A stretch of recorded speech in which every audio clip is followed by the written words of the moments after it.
no hope, you can still go. I never answer to no, man, I still go. Covered in your journey? Academically, I did my master's in petroleum geology Okay. from Indian Institute of Technology Okay. in Dhanbad. Good. After that, I did not get a chance to work in petroleum industry. Really wanted to go into that.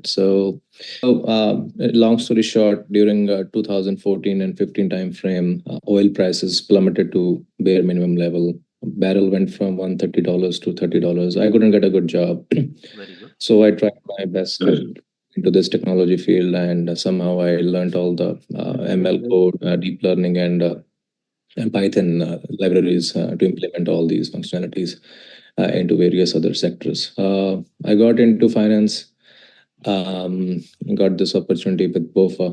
I started as a Python developer, but I was not good at it, honestly. Then slowly they transitioned me into management. It's been 6, 7 years here with the Bank of America.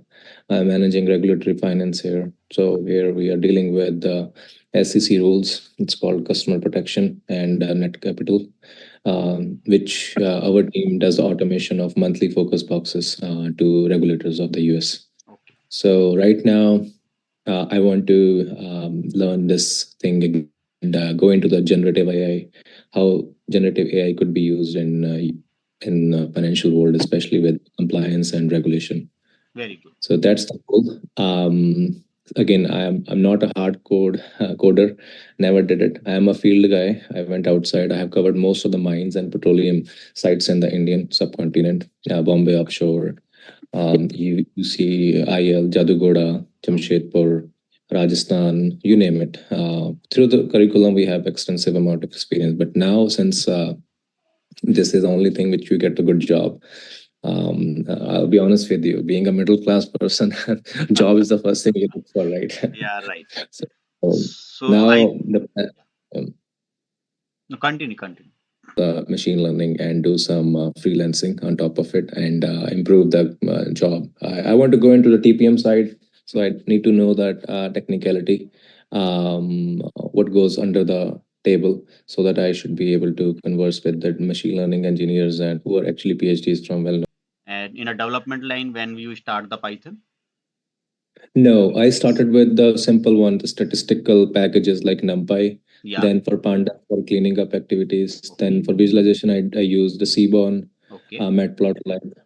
Then for this library called scikit-learn for ML algorithms. I somehow used PySpark as well, but was not that fluent in that. Then slowly, yeah, ML codes and all on top of it, whatever was required. Django, I heard about that, never used it honestly. But again, this is just a tool, matter of weekend. If anyone needs it, I'll be happy to learn it. Whole thing is I need to know the ecosystem, how it actually go into making a beautiful product or service. That's the goal here. So here, because it would be easy for me to leverage into financial world because already been there, so know the data, what sort of numbers they look and why they're what why they mean like that. Again, happy to transition to other sector of S&P. So that's where I need your help and team's help. How can we leverage this? Yeah.